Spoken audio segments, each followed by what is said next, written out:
Pembacaan cerpen Darah Ayah untuk Fahri, karya Siska Puspita Dewi.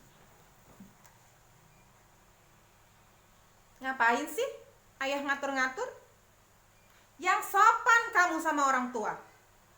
Matanya melotot kepadaku. Anak sekarang kerjanya selalu menentang kalau dinasihati.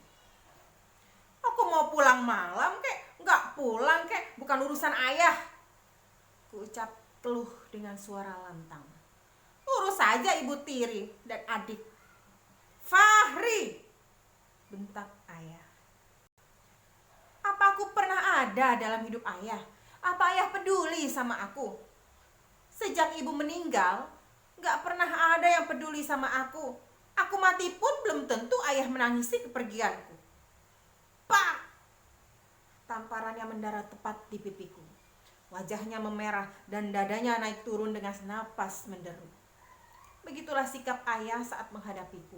Amarah, tamparan, dan mata sangar itu yang selalu ada di kepalaku. Aku berbalik menatapnya dengan sengit. Dengar ya ayah, mulai hari ini Fahri angkat kaki dari rumah. Dan ayah gak perlu cari Fahri, karena ayah sudah gak butuh sama Fahri. Fahri juga gak butuh ayah. Kutatap matanya dengan tajam. Aku bergegas menuju pintu dan kubanting keras pintu rumahku. Emosiku masih meninggi saat kulangkahkan kaki keluar rumah. Mataku masih sedikit sembab saat sampai di base camp yang tak jauh letaknya dari rumahku. Dih, anak laki matanya ngembeng mewek gitu, kayak banci aja loh. Rival menyambutku dengan candanya. Bawel lo, aku membuang muka. Berantem lagi sama bokap ya? Tanyanya. Ya, biasalah. Aku menjawab dengan malas. Sudahlah, ngapain dipikirin? Nanti malam kita pesta besar. Alis Rival bergoyang naik turun dengan senyuman. Tawuran lagi maksudnya? Aku bertanya menegaskan. Yoi bro, tawuran kita. Mumpung lagi ada corona. Masa merdeka untuk sekolah. Geli sekali ketawanya Rival. Inilah enaknya kumpul dengan teman-teman segeng. Aku selalu bisa tertawa ataupun menertawakan hidupku yang tak ada istimewanya. Fahri namaku. Tinggal di gang terpencil di tengah ibu kota. Sekarang aku kelas 9 di salah satu SMP swasta di Jakarta. Setelah beberapa kali dikeluarkan oleh sekolah sebelumnya. Aku benci hidupku. Setelah Tuhan merenggut ibu. Sejak itu aku merasa tak ada lagi yang benar-benar peduli kepadaku. Tak lama ibu meninggal, ayah memilih untuk menikah lagi. Lalu ibu tiriku melahirkan bayi yang cukup cantik, Alisa. Alisa berusia 1 tahun, tetapi dia juga sudah berhasil merampas hati ayahku. Ayah sangat menyayangi adik seakan-akan aku tak pernah ada di rumah itu. Apa yang kukerjakan selalu salah. Setiap bertemu denganku, hanya mata melotot itu yang kudapatkan dari ayah. Rival membuat hidupku berbeda dan penuh kesenangan. Aku mendapat tempat untuk menunjukkan siapa aku sebenarnya. Aku selalu disanjung di geng motor kami, karena akulah yang paling berani. Sudah beberapa orang kutebas dengan senjataku. Sesudah itu kami merayakannya dengan minum minuman keras. Mereka akan menyorak-nyoraki dan memujiku. Di sini, di tempat ini aku merasa diriku berharga. Aku bisa memaki orang sepuasnya, bisa mengepalkan tinjuku pada anggota baru dan melepaskan emosiku yang terpendam selama ini. Banyak orang bertanya apa yang kami cari dan dapatkan dari geng motor dan mengapa kami mudah untuk saling membunuh. Namun aku tak benar-benar bisa menjawab, karena arti kematian bagi kami tak seperti pemikiran kalian. Woi, bongong aja lo, Rival mengejutkan dan meledekku. Kenapa lo? Kesambet si COVID? Menurut lo, mati gue bakal keren gak ya? Aku menatap Rival pelan. Belakangan ini perasaanku mulai tidak enak. Kenapa emang? Rival bertanya. Lo kena corona? Apa sih lo? Ketusku. Sudah, gak usah berpikiran macam-macam. Kita nikmati saja pestanya. Rival tanpa kegirangan mengepalkan tinjunya. Bro, tim kita nambah 50 orang lagi. Bisa kita palakin nih. Ah, seriusan? Aku merasa heran. Banyak banget. Tahu nih, semenjak corona anggota geng kita nambah 4 kali lipat.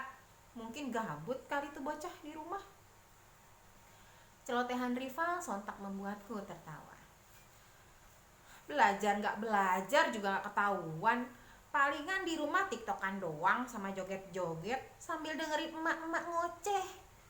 Aku berkelakar dan kami tertawa bersama. Inilah yang mungkin makin tak bisa dipahami orang-orang dari kami. Dunia geng motor dan tawuran makin meningkat saat berita kematian akibat corona terus muncul di televisi. Malam itu, aku ditetapkan sebagai panglima suku untuk mengatur strategi. Setelah aba-aba dariku, semua anak buah beranjak menaiki motor. Tentu saja setelah kami mengonsumsi pil koplo bersamaan minuman keras. Dengan gagah, aku acungkan senjata kebanggaanku.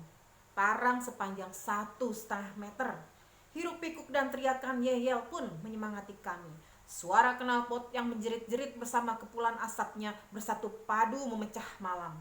Sayup-sayup suara pengajian dari speaker masjid terdengar.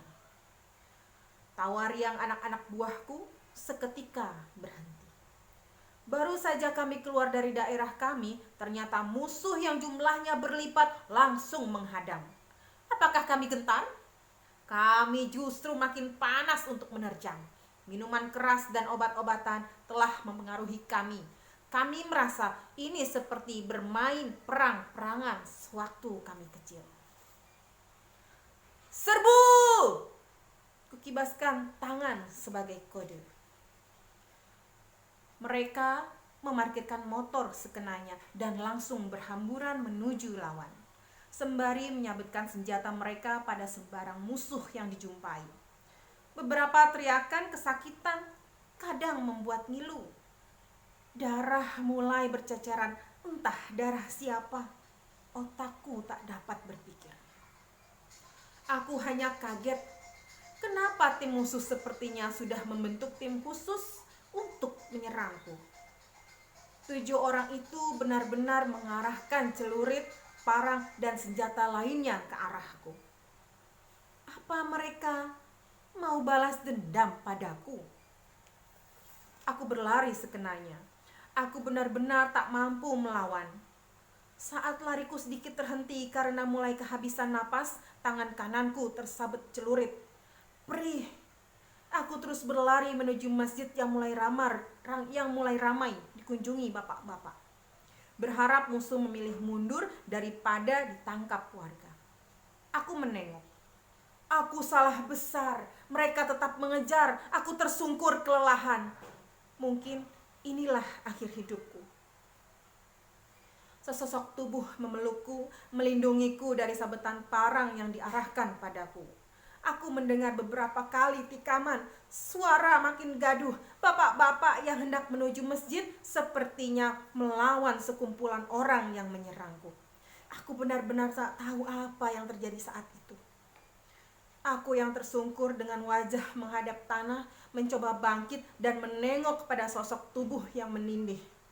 Aku agak sulit menengok karena tubuhnya tepat menindihku. Aku merasa ada aliran deras yang mengucur dari tenggorokannya, muncrat pada aspal dan sedikit terciprat pada wajahku. Aku bangkit, benar-benar bangkit dengan rasa panik. Tubuhnya jatuh dan wajahnya membuatku menahan napas. Sesaat aku merasa beku, sedih, lalu panik. Aku memegangi lehernya yang tersabet celurit. Tanganku berlumur darah. Mulutnya berusaha bergerak. Selama katanya, "Ayah sayang kamu." Laki-laki itu berjuang untuk berbicara padaku. "Kembalilah menjadi Fahri kecil yang baik." Aku terduduk, tak percaya dengan apa yang diperbuatnya untukku. "Tidak!" Aku berteriak sekeras-kerasnya sambil menatap tubuhnya yang kejang sembari berusaha mengucapkan syahadat. "Maafkan Fahri ya, maafkan Fahri ya." Ku peluk erat-erat tubuh ayah. Bukan ayah yang gak sayang Fahri, tapi Fahri yang gak paham cara sayang ayah ke Fahri. "Fahri pulang ya, Fahri pasti jadi anak kecil kebanggaan ayah." Aku berbisik dan hanya bisa menangis sejadi-jadinya.